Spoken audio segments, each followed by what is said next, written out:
Welcome to the Human Capital Management Industry Month-End Review, a recap of what happened in the HCM, HR, and payroll industries during the month of November 2012, delivered in 10 minutes or less. I'm Chuck Schaefer, and during the month of November, Workday held its Workday Rising user event, Kronos hosted their 15th annual KronosWorks conference, and Microsoft made some major announcements at their annual SharePoint user gathering. So let's get started with Workday's user event first.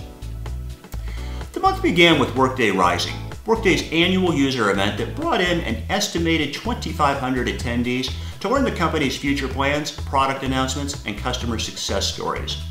Held only 3 weeks after the company's successful IPO, this event was the first chance that the company had to publicly lay out strategies moving forward, and the company didn't disappoint.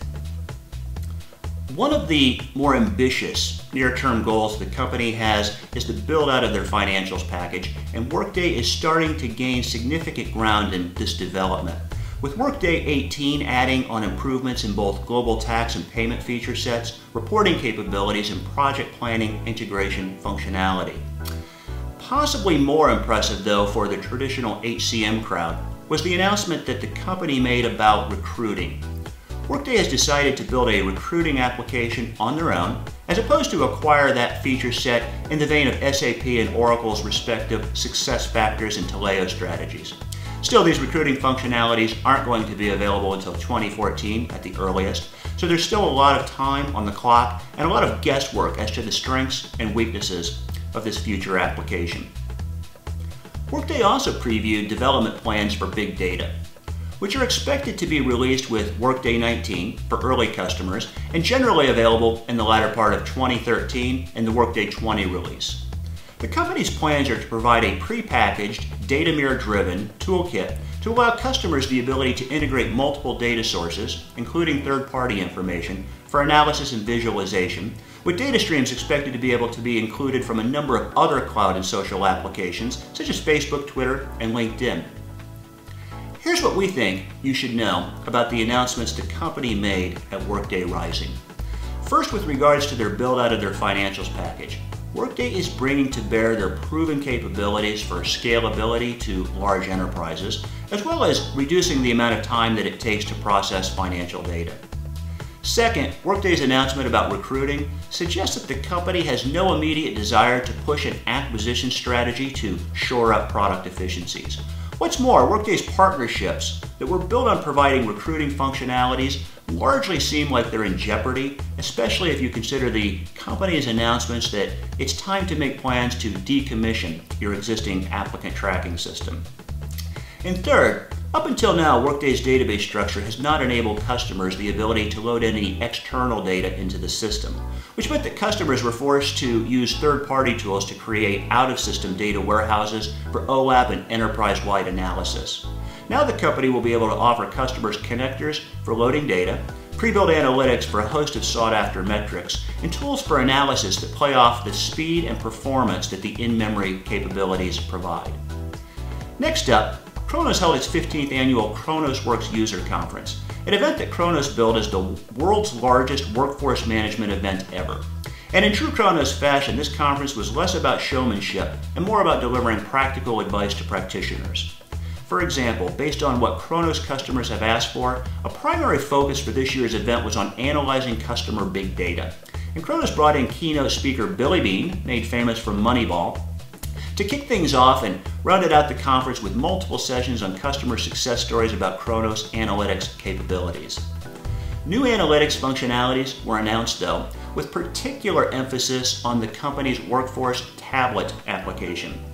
Current customers now have the capability to leverage a new interactive dashboard visual display and drill down reporting capabilities designed with the iPad user experience in mind, as well as out-of-the-box functionalities for cross-vertical and retail business insights in the same vein that Kronos has already captured for healthcare and manufacturing.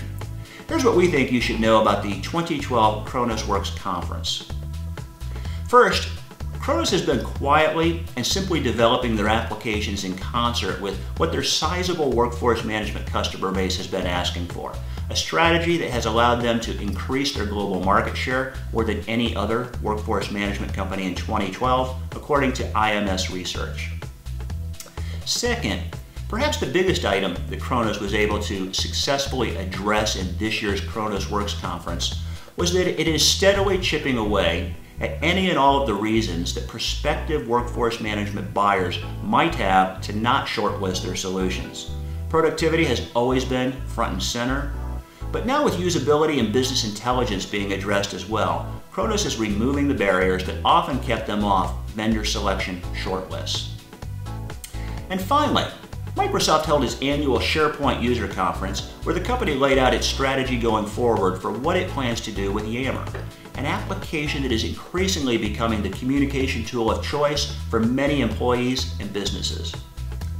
One of the more salient points that Microsoft executives made during the conference was their push toward a unified identity, with the idea to make Yammer, SharePoint, Skype, and a host of other Microsoft tools accessible via a single identity. And although some of this news had already been released at the company's Build conference, what was new to us at this year's conference was that Microsoft envisions Yammer as the piece that enables employees and users to take part in threaded activity streams with both internal systems, social elements, and desktop applications, such as real-time conversation threads being integrated directly into messaging, Outlook, Office 365 document management, and ultimately business intelligence.